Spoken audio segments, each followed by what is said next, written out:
Hey guys, and welcome back to another deck preview for OP2 Paramount War. Today we're going to be looking over the multicolor Monkey D Garp, and hopefully we can give you guys an idea of what it may look like on release, as OP2 is very, very close. I cannot wait. I'm keen to see how the meta shapes up, and hopefully you are too. I'm guessing that might be why you're here in the first place watching these videos. So guys, if you enjoy these types of videos, make sure you subscribe, thumbs up the video to circulate it around to more people that are interested, and leave a comment if you're going to be playing Monkey D Garp, if you think he's good, if you think he's bad, and if you think that my deck list might need a bit of changing, or if you're happy with it. So let's jump in to this leader. Probably one of my least hyped leaders in the set. I don't really see much going for him. He obviously has inbuilt cost reduction, but we'll go over that as we go through the cards. So I'm trying to make him work and see what the best playstyle is for him as well. So again, Monkey D Garp, a multicolor red-black leader. On your turn, when you attach a Don card to this leader or one of your characters, give up to one of your opponent's 7 cost or lower characters -1 to their cost during this turn. This is not once per turn, but it is on Don to specific, not specific, sorry, each individual leader or character. So you can't give leader 7 and then -7. So it's the first Don that you attach. If you attach to 5 different characters and then 1 to your leader, you can -6 of something if you want, or you can -6 times. This actually gets around, the 8 cost kid and stuff like that if you really need to, or the 10 cost, because you'll use this leader effect. I guess, yeah, you can use this leader effect. Sorry, I was trying to mentally figure it out. You can use this leader's effect after you've already reduced, like, let's say a 10, a 9, or an 8. So then the leader effect can go onto any card. So for example, the first card, as a prime example, Tsuru is a 2k counter, 1 cost. On play, she gives an opponent's character -2 to their cost during this turn.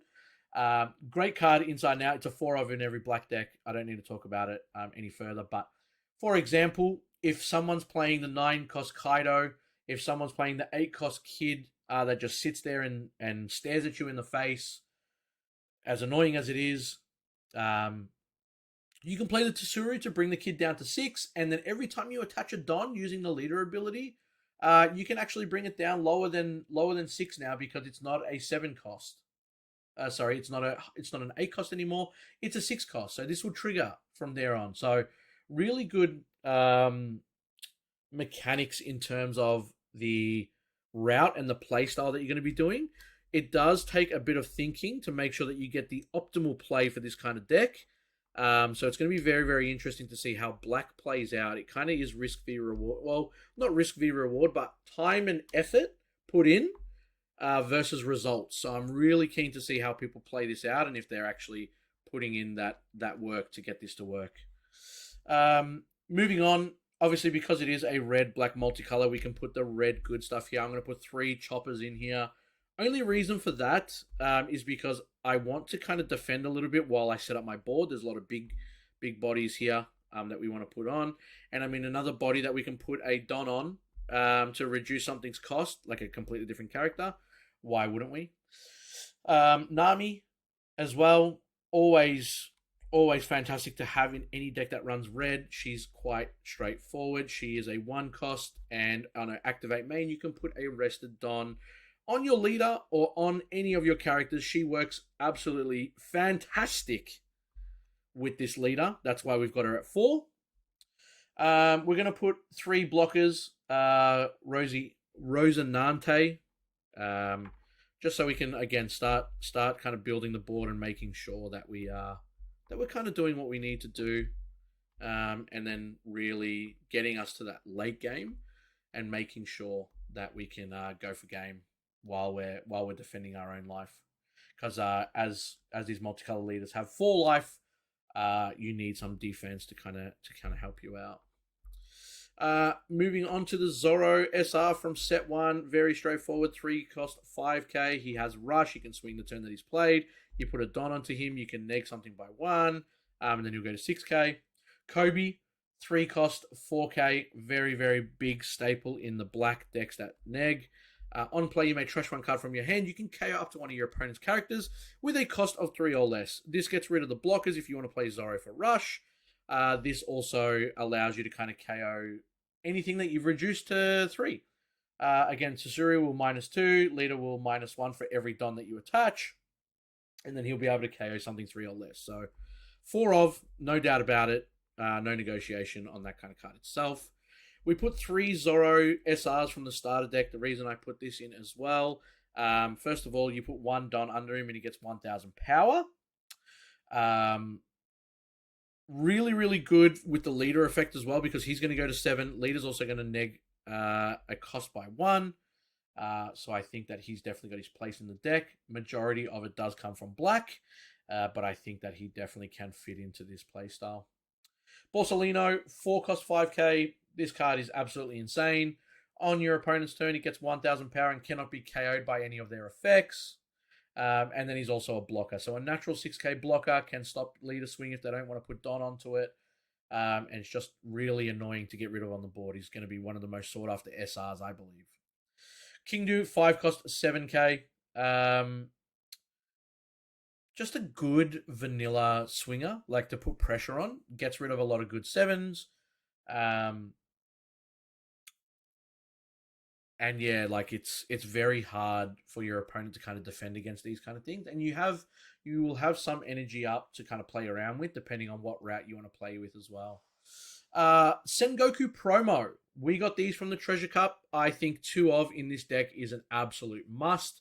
He's a 5 cost 6k. He doesn't have any counter, but when you put 1 Don underneath him, all your opponent's characters get -2 to their cost, plus the -1 that you get to choose from your leader by attaching a Don onto this character. All of a sudden, one character gets -3, and then the others get -2.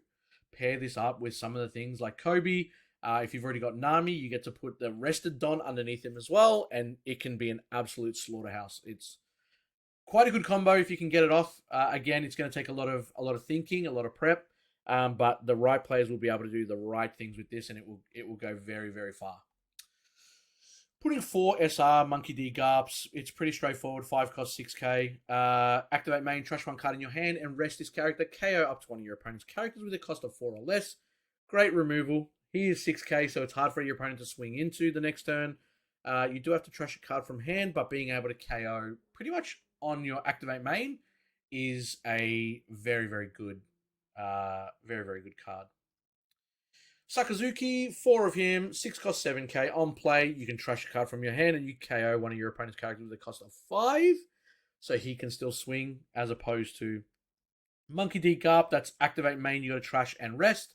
He is just on play, so he'll only get his effect once, but still great to kind of do what you need to do with him. We're looking at the secret, very, very, very strong secret card. On your turn, all your opponent's characters get -5 to their cost. It's kind of like, I mean, you play this card, and then your leader also gets to kind of neg some more cards as well. If they've got a 10 cost, you play this, they're down to 5. Your leader effect to put it on. If you've got Nami, it goes down to 4. Not really anything you can really do because you're obviously paying 10 for it. But even on the next turn, when you have all your 10 done up, and they've got -5 to everything, you can really start punishing your opponent with some of these big bad boys. Yeah, absolutely. On play, he also gets to KO up to one of your opponent's characters with a cost of 0. Really, really good. The whole deck revolves around KOing costed cards rather than the red that gets to KO specified powers, which is why we're not really diving too deep into the red. We're kind of focusing on the black with a splash of red as well. 4 Great Eruption, fantastic event card in black. It's a 1 cost, draw 1 card. Give one of your opponent's characters -2 to their cost during this turn. It's an activate main, so you will only be able to use it on your turn. But on the trigger, when it's your opponent's turn, your opponent trashes 1 card from their hand. There isn't ever a time that you probably don't want to see this card. It is fantastic. It's a 4 of. And then the final card that we've got, another 4 event cards. Impact Wave, it is a 2 cost. It is a counter, so on your opponent's turn, your leader or up to one of your characters gains 4,000 power during this battle, then KO up to one of your opponent's active characters with a cost of 3 or less. Does so much work, gets rid of blockers, gets rid of like 3k swingers. 3-cost swingers, sorry. And then if you hit it on the trigger, you KO up to one of your opponent's characters with a cost of 4 or less instead.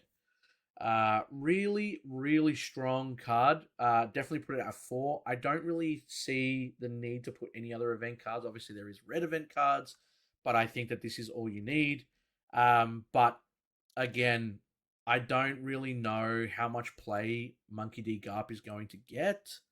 I think there are definitely better decks out there, but I can see the potential for this leader being able to use Nami to play Rested Don, and then obviously access to Zoros to kind of put the pressure on your opponent as well until you get to your big end game. So that is the preview for Monkey D. Garp, guys. Thank you so much for tuning in, and thank you so much for watching. Hopefully, this gives you a bit of insight on what you can expect when this deck comes out, and what cards to kind of chase that you will need.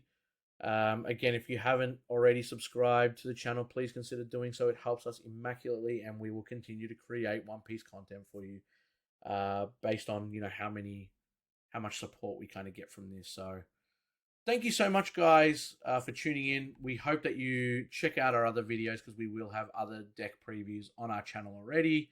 And yeah, let me know what you think of this leader in the comments, and if you're going to play it, and if you would change anything that I've got. Take care, guys, and hopefully see you in a couple more videos.